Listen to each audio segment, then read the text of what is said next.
Thank you, Kamal, and I'm so pleased you got back safely from Jerusalem and that your family for the moment are safe there. First of all, I want to say a huge thank you to everyone that's come here today. This demonstration was called with only a few days' notice, and look at the size of it already. And look around you, we are all people committed to support the Palestinian people. We have lots of differences. We have different faiths, we have different political views, we have different nationalities, we have different communities. We're united, and we're united in sending a message both to our government and to the wider world concerning the plight of Palestinian people. But the phenomena of meetings and rallies in London is not unique. We turned out 150,000 people 2 weeks ago, the biggest ever demonstration anywhere in Europe, possibly in most of the world, in support of the Palestinian people. And next time it'll be even bigger. We are not going away. And then all around the world, massive demonstrations took place in South Africa, in India, in Pakistan, all across South Asia, demonstrations in support of the Palestinian people.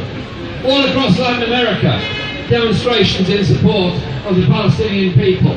And it's had an effect, had a big effect. The Chilean government suspended trade. The Argentinian government took action. The Ecuadorian government took action. The Bolivian government took action. The Brazilian government took action. Why? Brazil, I did say Brazil, yes I did. I said that twice now, okay. There's a Brazilian in the front row here, it's okay. And I want to say a big thank you to all of those people, because not only have they acted and forced their government to do something, they've also encouraged their own governments to vote for Palestinian recognition at the UN. In Mexico, there's been demonstrations every week in the centre of Mexico City showing their support for the Palestinian people, and not publicised, massive demonstrations all across the USA in support of the Palestinian people. Now, I got a message from my great friends in the Longshoremen's Union in San Francisco. They have been blockading Israeli vessels. They have been taking firm industrial action. The great Jack Hayman, as ever, has been leading the cause for the Palestinian people. Massive demonstration of rabbis in New York against the bombing of Gaza. And so it kind of matters that we're doing this. And I was very impressed and very pleased when I got a message last week. I'm sure many of you have seen it because we put it out on the social media as quickly as we could. 10,000 people demonstrated in Tel Aviv against the Israeli government. So when they tell us we're a narrow sectarian bunch, sorry friend, you're wrong. We are representative of all decent people who think it is simply wrong to kill 2,000 people in Gaza, render 500,000 homeless, deny clean water to 1 million, and continue that rotten siege that the people of Gaza are suffering at the present time. But I think we should also just think for a moment about the wider situation facing Palestinian people, essentially in 3 different sectors. The first, because they're often, I say this first because they're often forgotten, are the refugees living in the camps in Lebanon, in Syria, in Jordan. It's been a privilege, yes, a privilege to meet many of those people in camps in Syria and in Lebanon in the past. And there's something deeply humbling about talking to older people who've spent their whole lives in refugee camps in those countries. They can describe every last detail of the village they left behind in 1948. When you're a young person, memory is very vivid of your life as a young person. Their dream is their right to return home. I support that right, and I'm sure we all do here today. And then there is the sort of wandering Palestinian refugees one meets all across the region. Some years ago, before the conflict in Syria became as intense as it is now, there were a large group of Palestinian refugees who had been driven out of Iraq following the US and British invasion and had not managed to get into Syria and were stuck on a no man's land between the two frontiers, in the desert, in winter, in horrible conditions. A small delegation of us, Jenny Tong, myself and a few others, went to visit them in those camps. And I met families there who described their life, how their grandparents had grown up in what is now Jaffa, been expelled in Nakba, and gone on an odyssey of one country after another around the region, only to be expelled and expelled and expelled again. And they were finally stuck in this horrible camp on the frontier between Iraq and Syria. And they said, when are we ever going to be able to go home? They can apparently try for asylum anywhere in the world except at the place that they have come from. Let's just remember the refugees whenever we demonstrate for the Palestinian people.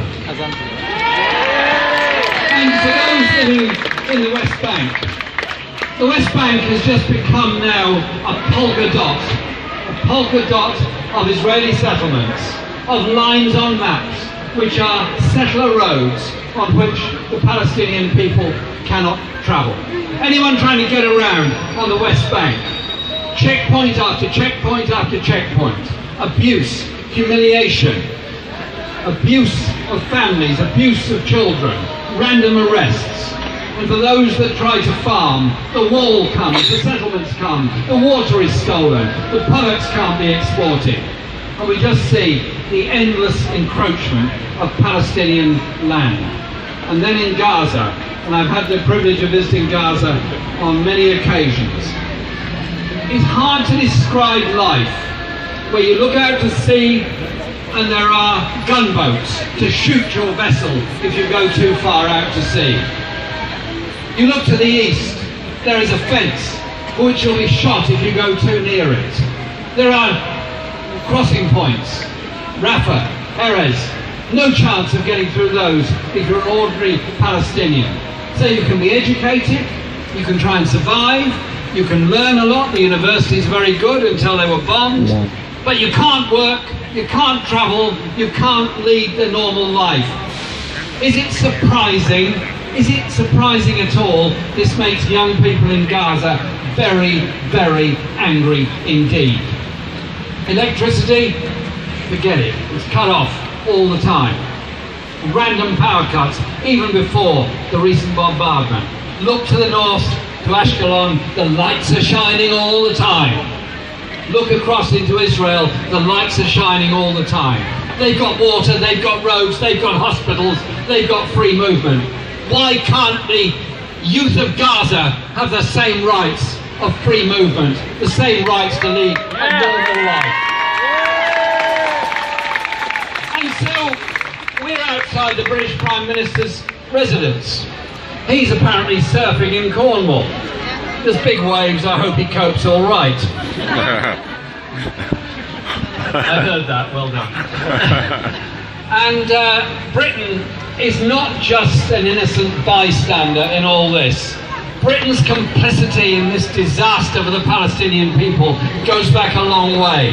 The secret and illegal Sykes-Picot agreement made in 1916 between a British and a French diplomat during the First World War, and we're commemorating the First World War now, was how to carve up the Ottoman Empire at the end. Who would have which bit?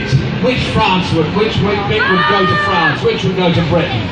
And then we got the Versailles Treaty. We got a denial of the legitimate national rights of so many peoples across the region. And we had the Balfour Declaration, which made illogical promises unattainable to two separate groups of people. And we're living with the consequences of that ever since. But think about it, how come Israel, a country of 5 million people, has managed to develop nuclear weapons? It's an awfully small country to have those kind of resources to develop nuclear weapons. Where did the technology come from? Was it not the USA, France and Britain?